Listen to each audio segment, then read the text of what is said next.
States will not be intervening directly because Ukraine is not a NATO ally. Right. Also, have you seen the reports of that massive 40-plus mile long convoy coming out of Belarus? It would take more than one.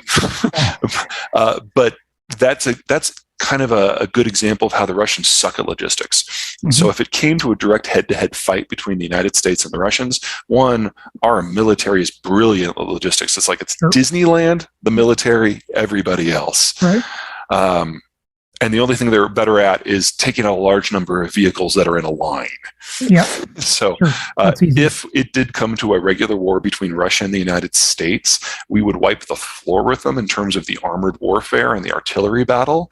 And then they would feel that they would have no choice but to consider nukes. And so there's no reason to expect the United States to directly intervene. Right. We will play favorites. We are playing favorites. Congress is going to be asked tonight to send at least $6 billion in direct military equipment to the Ukrainians. I figured that'll pass in a matter of seconds. Mm-hmm. We have sent a whole lot of javelins. We don't know how many, probably at least 1,000 launchers by this point, and every country in NATO is sending everything they have. One of the fun things about NATO is that during the Cold War, there were different tiers of military equipment because some countries were more advanced.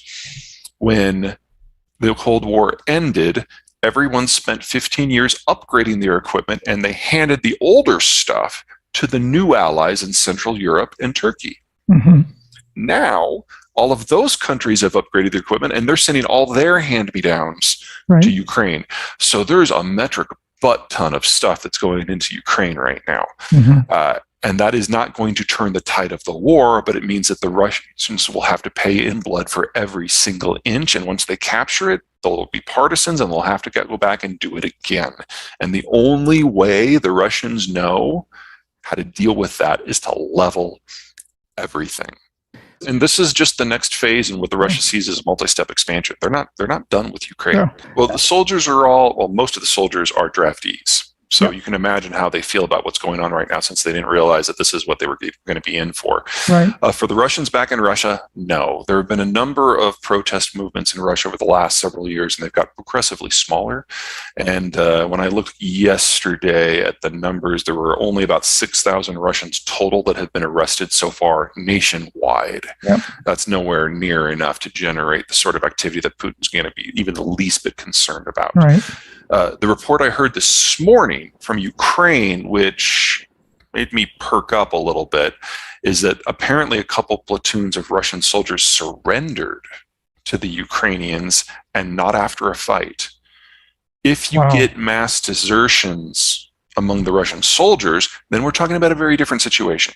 But this is one report that has not been confirmed. Yeah. Okay. But if you're going to be looking for hope on the Russian side, it'll be in Ukraine, not in Russia.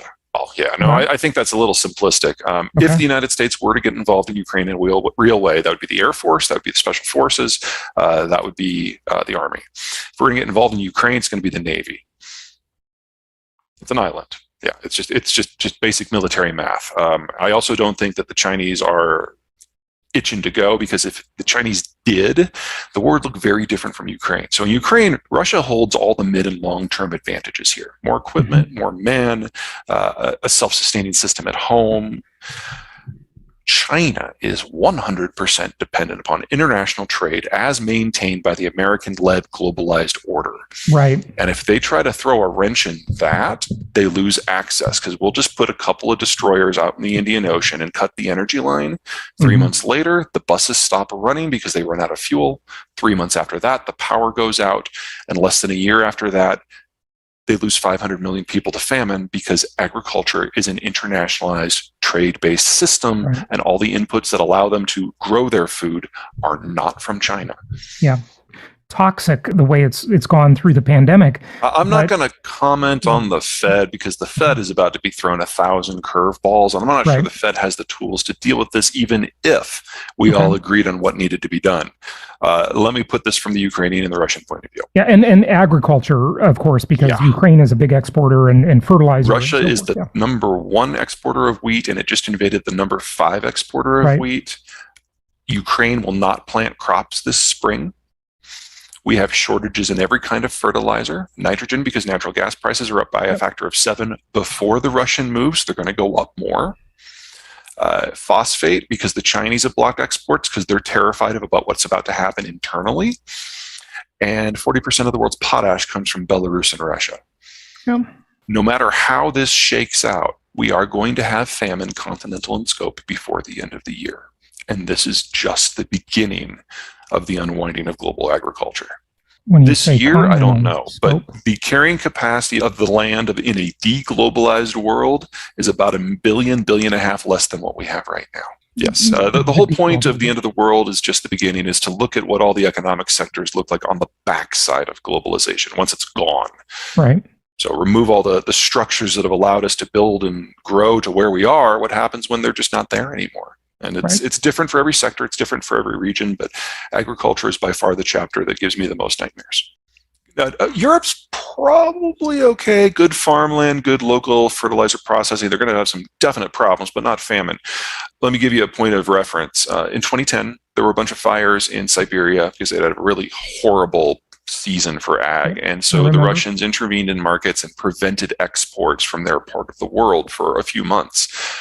Global wheat prices doubled.